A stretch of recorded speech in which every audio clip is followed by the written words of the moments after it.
Every Olympic champion is returning to competition except for Russia as a team and Shin Jae-won on vault. How many of them can repeat? We'll find out today. For those new here, I'm Kensley, the host of Neutral Deductions, a podcast all about men's gymnastics. This is episode 40, where I'm joined by NCAA standout Connor McCool, and we discuss which athletes have the best chance to repeat an Olympic medal. This is the Neutral Deductions Podcast, men's gymnastic news, coverage, and analysis. Hosted by Kensley Behel. So both Connor and I are going to be working for NBC at the Olympic Games. We're doing completely different jobs. So most of you know that I'm going to be the researcher for Lori Hernandez and Justin Spring. But Connor, can you just give a little bit of background information about who you are and then what you're going to be doing for NBC during the Games? Yeah. So like you said, I just finished my fifth year at the University of Illinois. And now I'm kind of moving on to, or got to join NBC for this role for the Olympics, which is exciting. I'm doing more of an analyst role. I think I'm helping out just the producers, make sure we're showing the right routines and telling the story of the meet properly, especially with like team finals. It's really important that we're showing if there's, sometimes third place comes out of nowhere, making sure that every routine that's important is getting shown, especially in qualifications. We're picking out some key routines. And then, I think a lot of us have watched like in nationals where they like, oh, that was a really big mistake, and the commentators think they're showing that routine or that skill back, and they just show a completely different skill. It's like, oh, never mind. My job is to make sure that never happens. So just making sure that the production team and the people who handle replays are doing a good job in a way that's accurate to gymnastics. So unfortunately, I'm stateside, but still excited to be a part of the NBC team and help out and make sure the production's of the highest quality. I'm excited. Absolutely. So you got to watch national championships and Olympic trials. And going into Olympic trials, we really sort of thought that the highest scoring team might end up being the team. So that was Brody, Frederick, Yul, Coy, and Steven. And then Olympic trials happened, and there were several mistakes that actually changed the team. So the team ended up being Brody, Frederick, Asher Hong, Steven Nedorostik, and Paul Judah. And I'm curious to hear your thoughts. Like, how do you think the selection procedures played out, and what do you think of this U.S. team that was selected? Yeah, I think coming out of nationals, I was pretty surprised at what the highest scoring team was. I wasn't doing the numbers as it was happening. I was kind of reading as people did the numbers on Twitter. And seeing Steve on there at first was a little surprising. Then it made sense when you looked at just everybody was not hitting horse at all. And also Asher did not have a great day either day. So like once you looked at it, it's like, all right, that's not too surprising. For me, honestly, I fully expected people to kind of game back up on horse for trials, and which would effectively lower the utility of Steven's horse score, because he did good one day. The other day was all right, and then at trials, he didn't like really hit it out of the park either day. So I was expecting him to fall out, to be honest with you. But then as Coy, had a really rough trials, and then Asher came just swinging back up to like get back into his utility on vault and rings, that made horse a lot more important, and Yul just having a really off day. So it was just a lot of like unexpected. Like Yul's been such a rock for so long and really just didn't look like himself, and Coy just really had a disaster and was just unable to kind of come out of that. Donnell had a really, really tough trials first day. So like a lot of things happened that honestly I wouldn't have predicted. And where we ended up, I think with the way that the auto selection happened, I think was also in a way that nobody really expected it to. There's a couple different caveats, and the route it actually took to auto select was surprising. And there's also a lot of teams that fit that bill. This one just happened to be the highest. So it does kind of hurt when you look at the other people who like literally were so close to making it, which I think kind of showed the flaw in this process. I think there's a lot of them creating, I think it made it so this team clearly was scoring higher than like the more consistent team. Like I guess the three score is more of a, potential versus consistency. And it's clearly they have a higher up end, but some of the other teams I think have some D score that would be helpful looking at, the rest of the field. I think this is not probably my favorite team in terms of just taking potential. Their up end of D scores is a little bit lower. But it could pay off. I think there's a lot, it's more of a consistent team. So I think the bottom end might be lower than or higher. So I think there's just less room for them to really falter, because these guys did do their job pretty much throughout their four meets. So I'm excited to see how it pans out. Yeah, one of the things I'm really interested to see is because there was such a push this year from Brett and the creators of the difficulty bonus, and they, push D score, push D score, push D score. And this team, as you mentioned, was not the US team with the highest difficulty score. And I'll be interested to see how it actually stacks up against the likes of Japan and China, because as I'm running the projected numbers, Japan is really up into that 110, 110.4 range, and the US is like 105.6. Again, these are projected numbers. 5 points is still a huge gap to overcome, and is actually pretty similar to the gaps that we were seeing from the last Olympic cycle. And it will be interesting to see, will they continue with this model that did end up choosing consistency over the highest difficulty score, or if they'll go more to a discretionary selection for the next home Olympics, looking to raise that potential D score. Yeah, I think what this did show them is that in the difficulty push, that when you add difficulty, it's harder to do it well. And so when you looked at the numbers, like honestly, the auto selection criteria was not easy to hit, either of them, to be honest with you. So this just showed in this particular scenario, because the 3-score team was so much higher scoring than the 4-score, that meant that just so many people were faltering that it really just elevated this group of people. So I think the continued push towards the difficulty needs to happen. It's not going to happen in 4 years for a lot of, that was just, it was a big shift. And I think that the bonus system had good intention, but, it had Asher Hong place, maybe artificially high for the past couple of years. So then when he lost that bonus, it kind of put it back to where he had been, and he ended up showing up at trials, which is good. But I think he didn't do a whole lot worse at champs than he did the years prior, but he just didn't have that help with the difficulty bonus.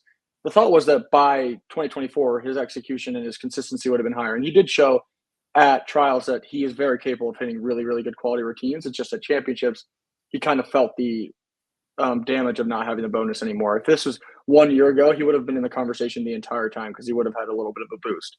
So it's interesting to see what they end up doing next cycle, because I think there are a lot of ways, like more often than not, I think people would have expected this to go to discretionary and they would have leaned on the difficulty a little bit more, but people in a lot of ways just didn't really do their job. Like if Coy just would hit one more, like 14.8 or something on horse, I think it would have changed everything. Or if Yul just had like not as bad of a day too. Like, there's a lot of because Yul, I feel bad for him. He hit 3 15s on P bars and had 1 14.1, and that was it. It was like he clearly had such a boost to the US on P bars, and he just didn't end up being on it because of a lot of different factors, mainly the fact that nobody was hitting horse, and he also didn't hit horse. If he just hit a horse routine, it would have changed literally everything.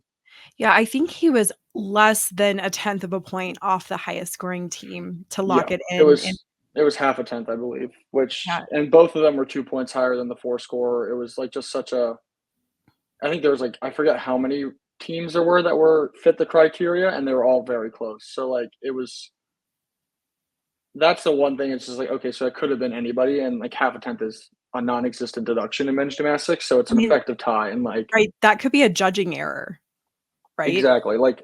It's a one judge on 2 events going up a tenth and averaging out it's nothing. So that's the one thing that it was hard criteria to hit, but in this case, many different selections of people hit the criteria. So that's where it kind of starts to feel bad. One of the last things I'd like to ask your opinion about as an athlete is the amount of peaking that the US athletes had to do, and then what the potential effect would be at the Olympic Games. Because one of my concerns with this criteria was that because a large number of the best elites in the country do come from the NCAA system, they had to peak for NCAAs, and then just a few weeks later had to peak for nationals, which was 50% of their Olympic trial. And then 4 weeks later had to peak for Olympic trials, and then another 3 to 4 weeks later have to peak for the Olympics. And obviously I was never an elite gymnast, but based on the conversations I've had with other judges and coaches, there is some concern that that's a lot of peaking and is maybe going to cause issues. I mean, Frederick said that he had to change his floor routine because his Achilles is really sore. And yeah, if you could just speak to that about the amount of peaking these athletes had to do. Yeah, NCAA season's long. I think in pretty much all of the cases of the NCAA athletes that are on these teams, they didn't treat this season like a traditional NCAA athlete would. They are obviously major players on their teams, but like you saw, Frederick throwing a lot of upgrades that, it was clear that his intention was not to bring the best consistent score to his team. He was trying to, work on some upgrades. So he gave himself like a lower stakes environment to throw some new skills. So in that respect, I think it was helpful. But even Frederick pulled out of all 6 event finals in Big Ten championships. Like he definitely was very aware of like how it can, compound by the end of the season. It is a lot more competitions than a lot of other guys did have. But I think even all of them, like we didn't see Asher and Coy really. Well, Coy ended up, being alternate, but we didn't see either of them kind of jump in full swing to the NCAA season until later. Stanford tends to do that anyway. They don't have as stringent as a regular season. So it is going to be interesting. I think we saw Frederick do a great floor set day one. I think he could have done it again. It was more, he mentioned just seeing a couple women go down with the Achilles tears was just, I think, just scary and not fun. And he didn't need to do it. He, clearly he still was able to get the auto spot with that lower star value routine.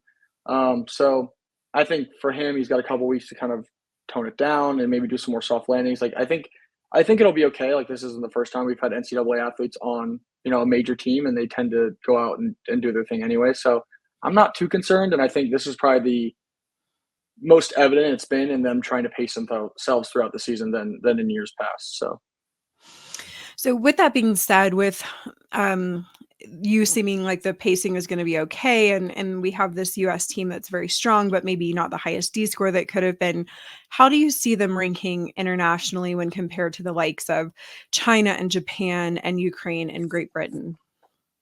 It's going to be a hard path to seeing anything more than bronze. I think we're all pretty aware of that. Like China at least has shown in the past that they are, not immune to issues like qualifications of worlds. They had a really tough go, but then they bring it back when they need to. So I think that's more the exception rather than the norm for them. So I think we can expect that it'll be a battle between Japan and China. Japan, I think, tends to be much more consistent. I think they're, in my opinion, the favorite. Just if we were to average out just possibilities, I think that they just do the thing more often and better.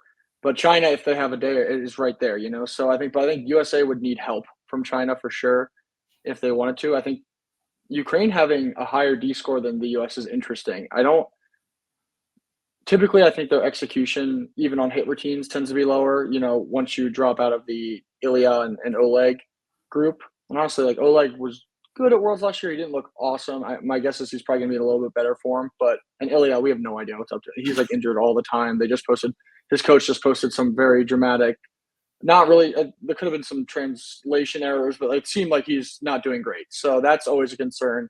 And the GB is the one that gets me because, for Tokyo, I was like, all right, that was a really interesting, team selection when they brought Max and just accepted the fact that they're only going to go 3 up on a couple events in qualifications, and they had to use Max on high bar, which is that doesn't make a ton of sense, but they did it and they ended up beating the US. So I think a lot of times, stuff on paper, my guess is they just know a little bit, the selection people have some reasons, and there must be something going on behind the scenes that went behind them going this specialist route and pursuing these athletes. So I would expect them to go out and do a good job and really battle with the US. They have a comparable D score. I think it was right about the same, wasn't it?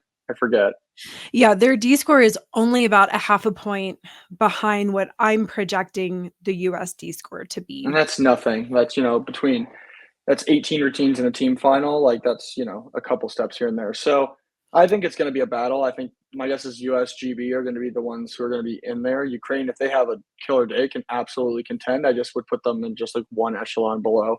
But I think the one thing about the US is that last year they had issues. They didn't have a perfect team finals by any means. They put up, they even had to Coy hit a set on high bar and go in the 12s. So the one thing about that is that won't happen this time. The high bar team is a heck of a lot stronger. So there are benefits to this team. I think because Paul has a similar D score to Coy on high bar. It's a couple tenths higher, but he's going to score, maybe 8 tenths higher in E score. So, and then you bring Brody back to replace what was Paul. So the high bar team, I think, is going to get elevated a lot. Coy didn't hit horse during team finals. And so even if, or Steve goes and does a 5.9, but he gets a 14.7. That's an improvement. So I think Yeah, they didn't have a perfect. the Yeah. team last year on pommel horse was a mess. Like, the fact that they meddled with that pommel horse rotation is a miracle, because I think I don't remember if Yule fell or just didn't have a good routine, and then Frederick didn't get credit for his Urzikat, and so his D score was Yeah. way off, and he ended up getting also something in the 11s or 12 range, and then Coy fell, and, like, very similarly, and with Coy's fall, he still had the highest score. So if they can just Yeah. stay on the horse, again, like you said, if Steven can do a lower difficulty routine that's a little bit more consistent and just stay on, the US is gonna be in a prime position. But Sam Oldham and I had talked about, which I think is very important potentially for places qualification. Most likely scenario is they're going to be starting either on pommel horse or still ring. I guess is you want to start on pommel horse and you don't really want to end on pommel horse. You don't want to be starting on still, just because the battle, I think, between Great Britain and Ukraine and the US is so tight, and one of those three teams is going to end up in that less than ideal position. Yeah, if I'm the US, we do this a lot as our team. I would want to end on horse if I'm picking between those scenarios. I think just because you can go up and nothing to lose and just swing big horse. If you go up and you're a little bit tight and like the first rotation, you're just like, it's similar to women starting on beam. You're just like, oh gosh, like I just stay on. Versus at the end, you're like, all right, we have this one. Like it's just a different feeling. If I'm picking, I think that ending on for them, especially like Steve, that's all he does. He's used to I feel like every single championships they put him last rotation, like he's used to that.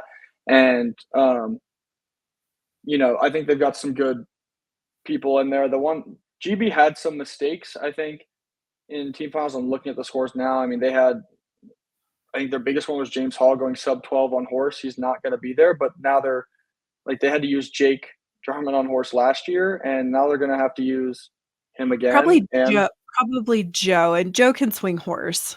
Joe can swing horse, but they still have to use Jake, right? Because they have I don't think they're going to want to put Luke on there. So I don't even think he does horse. But anyway, so they're going to have to rely on him on a couple events. It's not great, but so that could end up benefiting them. They had a really tough floor. I think maybe that's what they're looking at, is that if this specialist route pans out, if Luke and Harry slam down some floor sets and really do well on vault, and they were like a really competitive ring team as well. So I think it could be close. It's just if they have any room, I think, to make mistakes, then that's they're just relying on, I think, Max and Jake to do high bar again.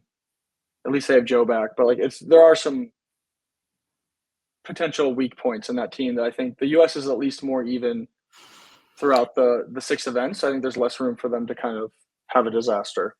Yeah, I do think that that's true. Your perspective of ending on horse is interesting, and correct me if I'm wrong, but I believe the 2008 team, the last US team to win a medal, ended on horse, right? Like, that's the story. Yeah. Sasha was the last routine up and the last person to go, and he had also had an extremely inconsistent Olympic trials process, and then that was actually the routine that clinched it. So that would almost be like poetic if they did end up starting on reins and they finish on horse. And then if for Steve, I think that would be such a redemption, because I've talked about his international hit rate being really poor, and it is, but I don't think that that's a reflection of what his skill level is as an athlete.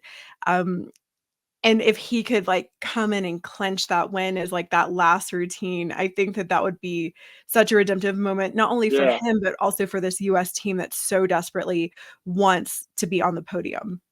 Yeah, I think if I had to bet money on the strategy they're going to go with Steve, they're going to let him do probably whatever routine he wants in qualifications, and then in theory event finals.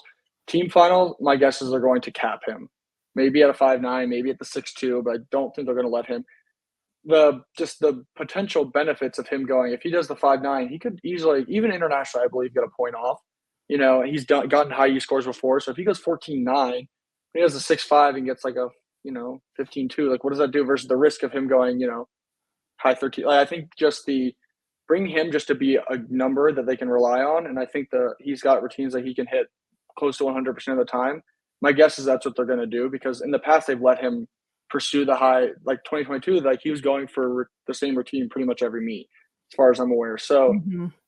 I think they're going to pull him back in, like, and have him do the routine he's done a different routine pretty much every meet, but like a lower start value, less risk routine than he's capable of, I think will help, and he can go up. Especially they'll know if they end on horse and they have Steve, they'll kind of have an exact idea of where they're at. If they are doing fine, like then he can just reel it in, or if they need a couple times, throw the 6.5. So like for especially like if they end on any other event, they don't really have that guy where they can just like, all right, we need to send a big set like on the fly, like Steve could. Like he has a couple different options, a very big range of start values and scores. So like if I'm them, I almost want to be in that position because they can make a decision based on what's going on. And just like right there, be like, all right, we're doing the 6.5. We're 8/10 back from GB. We need every single tenth, or where you have 2 points, let's just stay on the horse. 14.666 will be great. Yeah. So I think it wouldn't be a horrible. It's definitely scary to end on horse, but I think starting on horse is also scary. So, and we've shown they can go bad. All true things. Neutral Deductions recently launched this year and is entirely funded by listener contributions. If you'd like to support the show and help promote men's gymnastics, kindly consider making a donation through the PayPal link provided in the show notes. All donations are greatly appreciated. Thank you. So if you had to put down your pick for the podium, what is your podium pick for the team final? I feel like everything is going to go to plan is what I'm hoping. I think Japan and then China and the US, I think that's just what's going to happen. I think China could do it for sure, but I just feel like Japan is just a little bit more reliable on like, I think, China might have 1 or 2 falls and it's not enough for the US to be able to capitalize, but I think Japan's just going to go up and hit. Yeah, I think I'm really big into stories and how things play out, and there's so many redemption options for these teams. But I agree with you. I think that Japan, then China, then the US is the most likely option. But I would love to see Ukraine be able to end up on the podium in some way, shape, or form, just because they are at war with Totally. Russia, and Russia's not able to be there, and they haven't been on the podium since I think 2000, and they've got this really strong group of athletes. And so from that story perspective, I wish that there was a way that they could tie and all Yeah, get on the that would be a podium. great. I think they totally could do it, and I think the US has shown to not do great when they need to. Like I think they tend to always do great in qualifications. Like they qualified second to Rio, first to London. They qualified second to Worlds last year. Like they are. It's like, can they do it again? And I think so. I think Ukraine has less to lose. I think they're probably walking in knowing they're not quite the favorite for the bronze. I think they know that they're in contention, but I know people aren't viewing them as much as that. So I think they can walk in with less. They're not thinking about it. They're just going to go out and do what they need to do. With like US, like I have talked about all year, Brett has been very clear they want a medal. They're aware of that, and they're thinking about that all the time. Mm-hmm. Ukraine's probably like, we have 5 guys going to the Olympics, and we're looking pretty good. And like, let's just see what we can do. I think it's just a different feeling. Like the training has been so disjointed. They haven't had a normal Olympic prep as every other team, because of the war. So I think that they have less to lose and therefore more to gain. So I think they could come in and just literally just do some awesome gymnastics without any pressure, and it could really end up. There's so many stories of that happening. That Beijing team for the US, like they were on like alternate number 2, and like everything was a mess, and they went out and just did great gymnastics, capitalized on mistakes, and medaled. So like totally could happen, and I wouldn't be mad to see it at all. Yeah, well, we'll see how that plays out at the Olympic Games. Now, one of the other storylines that I think is really interesting that I haven't talked about yet is who is actually going to make it into the team final. So for me, Yeah, I would say Italy and Switzerland almost certainly going to make it in, which leaves presumably one spot in the team final. And the team that I feel is almost assuredly probably not going to make it into team final is the Netherlands. But then you have these 4 teams, Germany, Turkey, Canada, and Spain, that are really, really close. And they yeah, each have, again, interesting storylines, interesting dynamics. So you have Germany, who probably would have been one of the favorites to make that team final, but now their star gymnast, Lukas Dauser, has a bicep injury, and it's unclear is he going to be able to compete? If he's able to compete, how many routines? Like, he's probably not going to Yeah. be put up on still ring, so he's probably not going to be in the all-around final. Turkey has never made an Olympic Games before. They desperately want to make the team final to show the world like who they are, but they've chosen a very interesting team, again, with some of these Yeah. specialists who can only do one event. And you have Ferret Arijan, who we don't know. He got injured earlier this year. What status is he in? Canada is the team that has the most like gusto, I would say, of these teams. Yeah. They won it, but they have the lowest D score of these teams. And then you have Spain, who also has just been really consistent. So tell me, like, what is your opinion of these 4 teams? And then again, who would you pick to be in the team final? Yeah, that is question of the hour. I was like reading through and I was like, Germany without Lukas Dauser, depending on his utility, is like, that's a massive swing. Like, for like just between his P-bar score, him being their national champion, like he's not just a specialist to them, he's an all-arounder. So his like status is so important. I would love to see Turkey make it, and I think if they put on like just some good routines, they do have some like risk going on in there, but if they have a good showing, I think they could totally do it. They have a lot of difficulty. I love that Emery Dodanley's there. I think he's just such a solid guy to have. He's not the highest, flashiest gymnastics, but like he's just a traditional NCAA guy where he's just going to go up and hit, and he did that all year for OU. So I would love to see them make it, but I also love Canada. I just think I can't even between Canada and Spain, that's also a tough one. I say if Lukas Dauser walks in and he's able to do his gymnastics the way he can, like if it's like he's been rehabbing it, he's ready to go, going to be a bit of pain, but he's doing all of his routines, I'm going to pick Germany. But if Germany is without him in some capacity, really any capacity, I think then it becomes so much closer. I think Canada's issue is pommel horse. Like they just don't have anything, no up end going on there. So I'd say I'd lean more towards Turkey, Spain. I think for me, I lean more Canada. Because Spain has Nestor Abada got really injured at that Smith's friendly, and Canada. That's a good point. There's just something about this team that I love so much. They are, first of all, I think they're hilarious. If anyone hasn't listened to their podcast, The Rise, I highly recommend doing it. And one of their athletes, William Amard, reached out to me because I my graphic designer makes these graphics with, the Olympic rings and their faces in it. And Williams just happened to be in the yellow. And he messaged me, was like, "Did you put me in the yellow because of my Crocs?" And I was like, "No, we did it alphabetical order." There's just so much about this team that's, I just really, for me, I think that they have this drive to get into team final. And I think them having made team final last year really gave them a boost. And I think Canada is my pick. They have really clean gymnastics. Like Felix Dulce and William are like awesome. I love that Sam Zakutny's on that team. Love some NCAA representation. He is a really just clean, solid athlete. I feel like their version of Coy is Jason Rampersad, just wishing that he was out there and just hitting some horse sets, and he didn't. So I think that's like similar. It's like they wish he was on there, but he's not. But I think they have some good options there. Zach Clay can be great on pommel horse. Can bring in that 14-7 number, and I think that they really did have that gamble choosing between Yanni Chronopoulos and Zachary Clay, because Yanni was higher in the all around, but they really did see that gap in pommel horse, and they said, well, Zach hit one of the days, so we're going to take a chance on him. I think Yanni, unfortunately, he is a great all-arounder, but he just doesn't have that event. And I think he's a bit of an Alan Bauer, like he can be used anywhere. But at an Olympics, when Canada needs to do everything, like if they don't send their, the highest potential, they're probably not in it. So I think that this was a pretty good selection for them.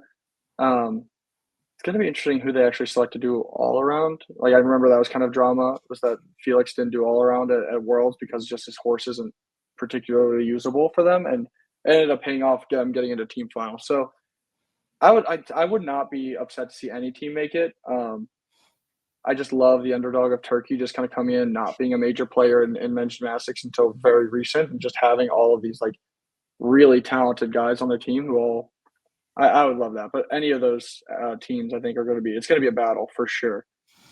Yeah, it's going to be a big battle. And a lot of those teams are sort of left to that final subdivision. So it is going to be like all the big players, the big five, I would say China, Japan, Ukraine, USA, Great Britain, they're all in the first two subdivisions. Yeah. So it really is, we're not going to know until the last moment who probably is going to get one of those last spots in team finals, which just makes everything really interesting.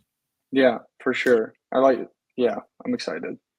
So moving on to all around and event finals. This is crazy. I wish I had actually looked up this stat ahead of time, but every single champion is returning except for one, vault, Yeah. Shinji-Wan. That's a crazy statistic. It really is. For all of them to be returning. So we have Hashimoto Daiki of Japan returning in the all-around, Artem Dolgopiat on floor, Max Whitlock on pommel horse, which is another really interesting story because if he wins pommel horse, he will be the first gymnast to have won a single event 3 times in a row, which would be, again, one for the history books. Still rings Liu Yang from China, which is a very interesting choice for the Chinese team because they would have been much better off if they would have chosen Lan Qingyu, who has almost an identical still rings set that he can put up, but is also a great all-arounder. But China, they're so obsessed with retaining this rings title that they kind of to the detriment of their team chose they have Liu Yang, a bunch of people who can win rings. Like they have 3 people who could effectively 4, honestly, go up and hit and win the ring title. And like, so they went, I guess, with the safer route, but like in terms of them fully being in contention to win an Olympic title, I don't know why they wouldn't have chosen the option that seems like it could fulfill both of those lanes pretty effectively. I know that's to the chagrin of a lot of gymnastics fans who are already, set enough with the Chinese Federation. So yeah, I'm not upset because Liu Yang is one of my favorite gymnasts, right? The head roll is just so iconic. And he is one of the athletes who's willing to talk to the media for a really long time. So we actually get to know him and his personality a little bit more. So I'm happy he's going to be there, but it just was a really interesting choice from a team perspective. Yeah. Like, so interesting. Then on parallel bars, of course, we have like parallel bars god Zhou Jingyuan. Like no one is going to beat him unless he beats himself. And then Hashimoto Daiki returning on high bar. So interestingly, I actually want to start with vault because that's the only event that is not having the Olympic champion return. And what do you think about who's going to win? Do you think it's going to be maybe Artur Dovtian, who has the 2.56 vaults, or do you think maybe Jake Jarman with the 6.056 vault combination, or do you see someone else fulfilling that gold medal potential?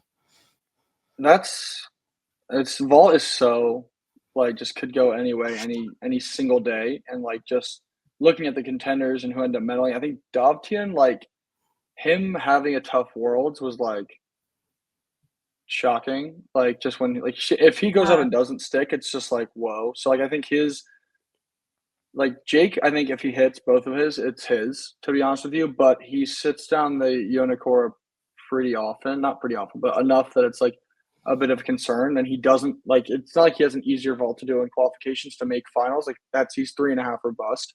And so that's always a concern. Is he gonna be there? Koi obviously got silver, is not gonna be there. I would put my money in.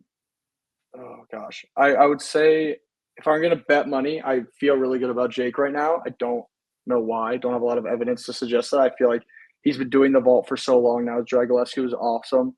I think that he's gonna do it. I think he could probably make finals, get close to finals with a fall on the Yonacore. So like I think did he fall in qualifications last year at Worlds and still make finals? I feel like that's where I just got that from.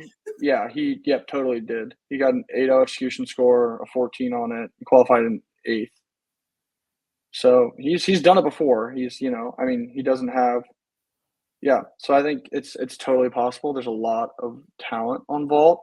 But the thing is, a lot of times it can go not great. I think Tanagawa, like, obviously is incredible. Like, he's got a 6.056 combination. He's quite good at both of them. I I would think love Adam Azil to just hit both vaults for like once. Like it's for just like once. he makes me so sad. He just is double pike half is so good, and it's a suit double pike that gets him every time.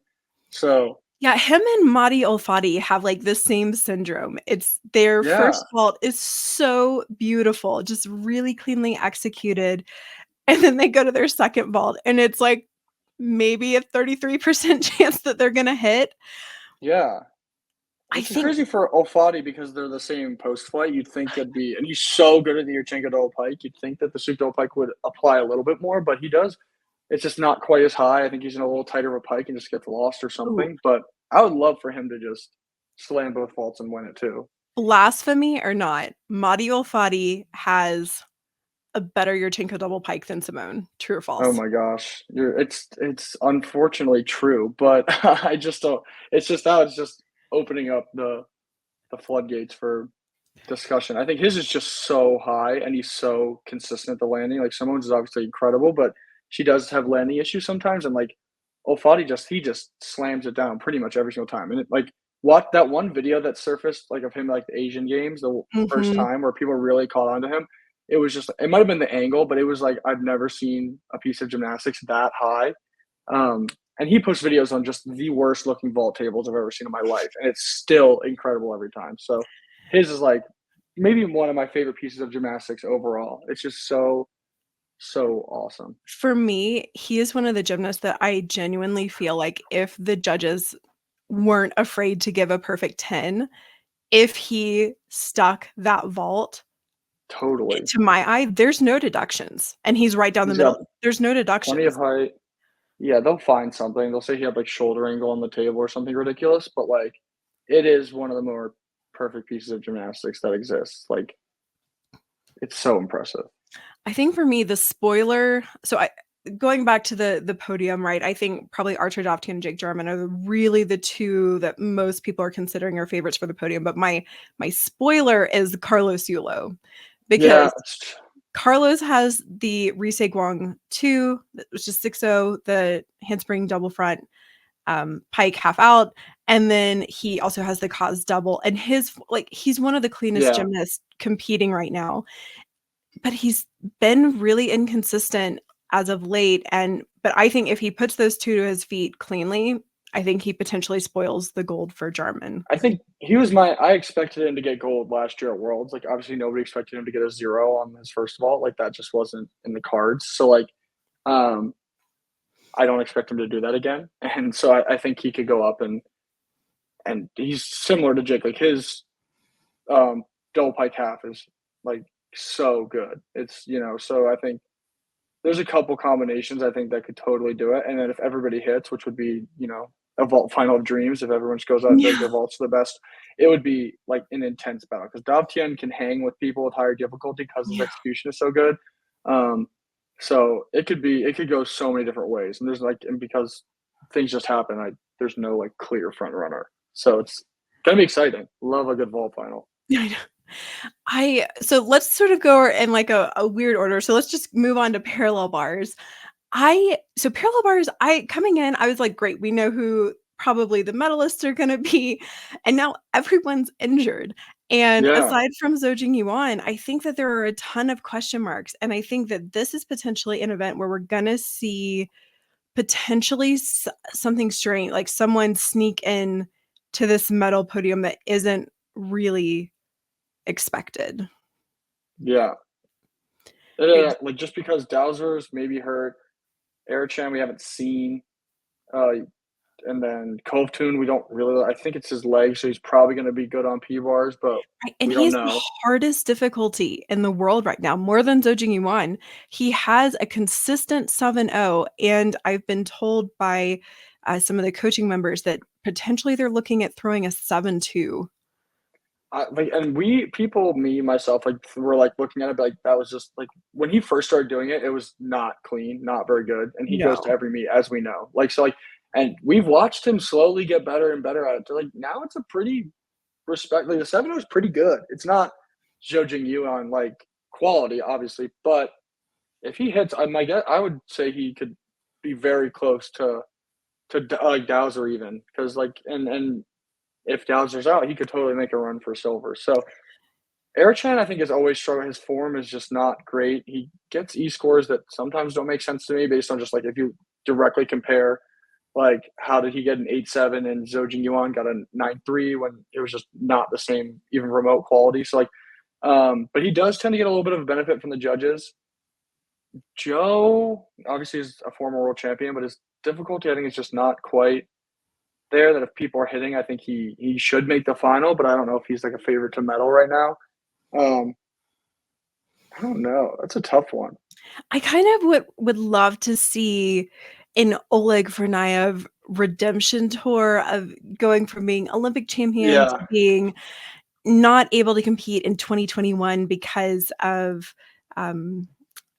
his ban for meldonium, I believe, is what he was banned for, and then to have him come back and win another medal on parallel bars, I think is. That'd be cool. High bar, one of the things I'm absolutely most excited about. So we've got a couple people who are doing like 6.7, 6.8, 6.9 D score routines, which is unbelievable. Yeah. And I'm getting a little nervous that maybe some of the best contenders aren't even going to make it to finals. No, and they all can't. Yeah, like it's actually crazy. You have Hashimoto, who is a world and Olympic champion. You have Brody Malone, who's a world champion. You have Tensurovic, who's a world champion. I mean, it's just Arthur Norrie's a world champion. Yeah. My God. You've got Tang Jiahong, who's doing like a 6.8, and he owns like the top 5 highest scores this year so far, all well over 15. He's been incredibly consistent. And then you've got people who are consistently showing up in finals like Robert Tavoragal and Milad Karimi and potentially someone like Marius Georgiou. To end the Olympics on high bar, I cannot wait. Yeah, it's actually going to be like, there's a lot of cool names like Angel Barajas. I think that's how you pronounce his name. But he has some insane difficulty as well. It's not, the form isn't quite there yet, but he's going to be an exciting one just to watch and see him make the stage when he wasn't able to make it from the Pan Am Games. So or seeing him be able to just be there is exciting. I think Tang Xiahong, I think is a sleeper of able to beat Hashimoto hit for hit. Yes. I think like Brody obviously does like the identical routine to Hashimoto, but if we're putting them both like at their max capability, Hashimoto beats him. Like if, he doesn't have the best routine and Brody does, I think it's going to be within tenths, but I think he's not, he needs probably some help. And Brody showed that that 6.7 isn't an 100% thing yet with day 2. Like he's just sometimes, and he didn't do it one of the other days as well. Like obviously he failed and there's another day he didn't connect, I think. So like, I think Hashimoto, we can expect to hit that 6.7 a little bit more consistently. Excuse me. So, but there's so many different ways it could go. I think Hashimoto is the favorite. I think Tang Xiahong could be a spoiler. And I think Brody is right there if someone makes a mistake. That's kind of where I'm at. But then anybody else in the list we have could go bronze. And because high bar, like we remember from Tokyo, the people that hit got a medal. Brody got 4th and he got, went the wrong way on a talk. So, which he did. He did at the final day of Olympic trials too. Went the wrong way on that talk. Coupled with the fall, that score I think since then the rule has changed. If you do that again, it's not just a deduction; it's a no credit plus deduction. So like that wouldn't work as well in his favor this time around as it did in Tokyo. I think before he got credit, I want to say in that code, and now you don't. So we're going to hope to not do that this time. But Brody, that routine, particularly the one day, I think he showed that he did slam that set at championships, but that might have been really the top of his capability. So if he does do that in finals, he could really hang. But will he is the question. Yeah. We still have a huge sample with him. Probably my favorite thing with Brody is when I was at the media summit in Colorado Springs, and he was like, I don't want to tell anyone what my high bar routine is because I don't want Hashimoto to know. And then when he unveiled it, was like the same routine. Identical. Like I thought it was so funny. I wonder if he had something else that just didn't. I don't know what it would have been, but if he had something else in the stores that just didn't happen, or if he just didn't want Hashimoto to know that he's matched him. I don't know. It's funny though. Yeah, I also don't know, but I hope that he does actually get that battle, right? Because he broke his leg and had that horrific injury in Germany. Yeah, Thinking about Hashimoto in the air, and they seem to have this almost like weird mental connection. Like it's really firm in Brody's mind that about Hashimoto and him being the yeah, best. And we asked him, like, what about Jung? Are you worried about Jung? And he was like, no, Hashimoto. Whereas like I would be like, well, I think Jung's actually better than Hashimoto. He's yeah. just injured. And for him to have gotten that injury thinking about Hashimoto, and he has Hashimoto's photo up on his high bar, and to come in and to be able to finally get that battle again, I think would be really special for him. Yeah, I think for him, it's not about like who he's identified as his competitors. I don't think he's counting anyone out as much as he just has found a figure to use as his kind of like, Mm. motivator. I think he just sees Hashimoto. He's both like Brody's obviously an excellent all arounder, wants to contend in that way, and then also Hybrid happens to be his best event as well. So I think he's just selected him as a person.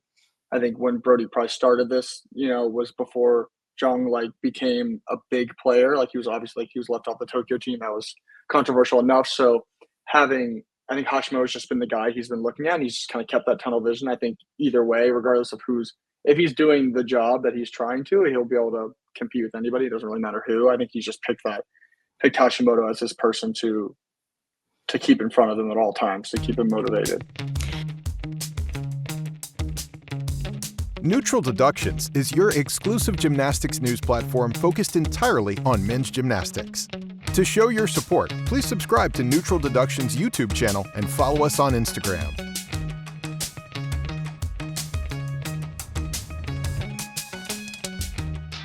So speaking of them being some of the front runners for the all around, right? We know that Hashimoto is good. We know that Jung Bo-hung is good from China. We know that if they're healthy, like no one can touch them. But when we look at Brody, Frederick, and Illia and Shinoska, so I guess who would be your pick for who do you think the top American will be? And then who do you think will end up maybe rounding out that bronze medal on the all around podium? I tend to lean on Brody for the top American. Like obviously Fred did incredible in trials. Brody had a really tough high bar day two, which was a pretty big swing. Um, Based on championships, I think we've shown it can go either way. They have pretty similar difficulty. I think Brody, my guess, I just have a feeling that he's going to peak when he needs to. He's had the ability to kind of go. He doesn't have the NCAA kind of changing how he trains. He's had the injury. Like he's like he just started doing floor routines before championships, and now he's gonna. I think that's gonna become more consistent. So like that's who I feel like is gonna, and I think he's gonna end up being the highest scoring American. But on the all around day, it could be either of them. I think my pick for bronze is probably Shinoska. I just think he is just really awesome, consistent. I think he's just super. I think he's just shown he has a little bit less room to make mistakes. Brody's obviously had some pretty big disasters. Fred will falter here and there. So that's my pick. I love his gymnastics, and Yeah, I'm interested to Shinoska. see if like just between Japan, like hopefully, like I mean they did it in Tokyo. Like if Hashimoto doesn't make it, they're going to put him in the all around final. So I guess maybe they have their two picked anyway. But they've got some pretty solid all arounders on that team. Yeah, Kaya. I mean, Kaya could absolutely get into that final for sure, but I do Yeah, think Shinoska is the favorite for bronze. I think his issue is he does always seem to falter. He has that one yeah, event, but it's not consistent which event doesn't actually usually work for him, but he's still scoring in like the high 86 to 87 range with yeah. a fall. And That's where I'm like, he's got I such a difficulty advantage. Like he's up there. He's more trying to grab Hashimoto hit for hit than he is, than Brody and Fred and the other bronze medal contenders. I think he's in a different level. He's just more likely to kind of falter and make it more attainable for other people to kind of catch him. I also love Zhao Rutong. He's like my favorite gymnast ever. So like from when he first won his first all around title, like I've loved his gymnastics and I would love him to come out and win bronze, but I think Shinoska just has the edge. hmm. Well, to sort of wrap up our preview podcast here, we've got floor, pommel horse, and still rings. Just sort of quick through like what from these three event finals are you most looking forward to, like skills or athletes to perform or people to repeat history? What sort of stands out to you among these? Floor, I want Carlos Yulo to just hit. I want him to just go out and do that. Like when he hits, he is able to hang with anybody. He just hasn't. Dogopia just he hits every time. Like, even when he makes mistakes, like Tokyo, he went out of bounds and still won controversially, but he did win. Like he scores well every time. Also between like Luke Whitehouse, like he's got triple back. Harry Hepworth's got some big time tumbling as well. So like it should be a fun final. I love like there's so many. There's a couple people who are more on like the cleaner side of things, like Bartolini, obviously is a former world champion. Like Ridley Zapata, I loved him to get like a little bit of redemption maybe on Dogopiat because a lot of people thought maybe he should have won that gold in Tokyo. So there's a lot of people that can really. Both the Korean athletes are really really awesome on that event. So I love floor. Floor's my event. It's one I love watching. So Yeah, I really, really I want Luke Whitehouse to like come out and be Olympic champion. I think that's sort of, he's a little indicate Jimmy's decision. Yeah. yeah. Yeah, he's a little inconsistent for my taste, but he does seem to hit like in the really big moments and I'm like, again, like the story of Max Whitlock drops out of Euros due to injury. So then Luke Whitehouse gets to go in and then he takes full advantage of that Yeah. opportunity and beats the reigning Olympic champion, gets surprised put on the British team. And if he came out of this Olympic Games with like being Olympic champion, I mean, that is a story. I fully expect him to go out and look good. Like they have used James Hall, like he's been their rock for so long, and if they felt that he was in like looking in a way that he was going to bring more to James Hall, like they're only going to put him on unless he's looking really good in training. Is Mhm. my belief. I maybe I'm giving them too much benefit of the doubt, but that's what I feel. I feel like he's going to go out and look really really good. So I'm excited to see that happen. I think there's so many players in Florida, but there are some. I have some favorites that I just want to do well. For pommel horse, are you team Max Whitlock breaks history, gets 3 in a row, or are you team some new blood on the scene? Max Whitlock was like my first gymnast. Like he was the first guy I ever saw do a 3.5 on floor. He's the reason I did a 3.5 on floor. I love his gymnastics. I'm ready for somebody else to do it. I want, Ahmad is probably my pick of he looks awesome. He's doing some great difficulty. Not the highest difficulty, obviously, but like he's been super consistent. I've learned to not trust Kurbanov at important meets anymore, unfortunately. So I don't feel like he's going to do it, but I would love for him to just go out and finally hit at a Worlds or Olympics. Yeah, I would love Ahmad. That's my pick for feelings. I think Ahmad is also my pick. I think Reese will definitely medal. I think Of Reese, but course. I think I see him more like silver. And man, that bronze spot, I don't know. I don't know what's gonna happen, but Takaki, is that how you pronounce his name? He yeah.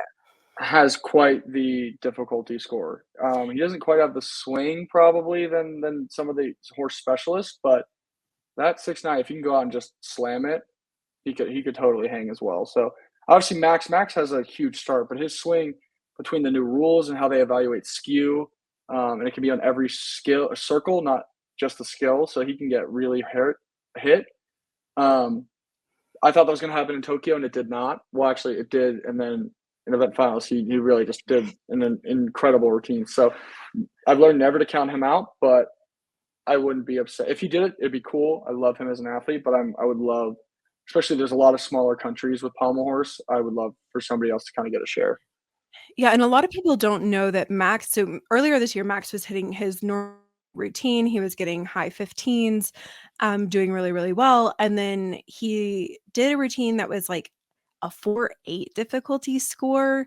And then he did one more routine in France that was a 660 score, but he got like a 3 execution.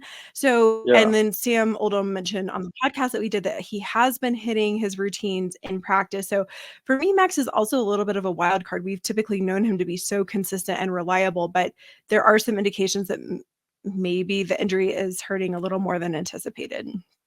I mean, I do remember him saying that he hit Let's like 0 routines going into Tokyo. So who knows? Can't count him out. Oh But my gosh, I had yeah. forgotten that. Let's go ahead and finish out our preview with still rings. As we mentioned earlier, Liu Yang, the absolute favorite to win Yeah. gold, not far behind Eleftherios Petronius, who is the 2016 Olympic champion. For me, the story here is France only has one athlete competing on the men's side of gymnastics, Samir Ait-Said, and everyone remembers Samir's horrific injury on vault. In 2016, he came back from that. He competed well on still rings. I think that just with the home crowd, if he hits, I think he might be the favorite for bronze. Yeah, I think it depends on. I think Zhou Jingyuan is so good at rings, and he Oh, just gets true. overshadowed because of his, his P bars. Obviously, he's also, world class on horse. He's shown. I think he's probably.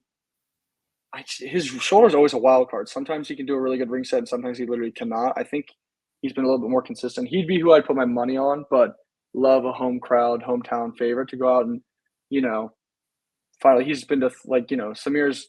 This is his 4th quad. He got injured before London, both a leg break, and then he got injured at Rio on a leg break, same vault, and came back. And so now he's here, stayed around for the home Olympics. I would love it. But if Zhou Jingyuan is on point, he's hard to beat. He's just so clean. Yeah, he could even battle for Petronius, to be honest with you. Like, he's just so good. That is true. I have not been this excited about an Olympic Games. I know. In so long, and I can't believe that I'm going to be there watching live in the arena. It's going to be masterful. And Connor, thank you so much for joining us and offering your perspective as an athlete and an analyst. And I hope that this preview was helpful to all who are listening. As Neutral Deductions, we have gotten so many more 5-star reviews. So thank you so much to each of you for taking the time to write them on Apple Podcasts and taking time out of your day. This one is from CC Rockstar, and they say, want men's gymnastics news? This podcast is for you. In the old days of Gymcastic, Kensley used to provide coverage there of the men's side of gymnastics, but said coverage eventually needed its own podcast. The men's side of the sport has been so obscure compared to the women's side for the last 50 years. The platform to bring some much needed attention to the guys. So if you would, please rate and review us on Apple Podcast or wherever you get your podcast. If you are listening on YouTube, please hit that like button and subscribe. It really helps others find Neutral Deductions and learn more about men's gymnastics. If you would like to help more live men's gymnastics coverage, please consider donating. A massive thank you to all who have donated so far this season. We are entirely listener supported, and even $10 helps us cover a meal. The PayPal link is in every show note and at deductions.com. If you have any questions, comments, or deductions@gmail.com. That's all for this week. We'll see you next time.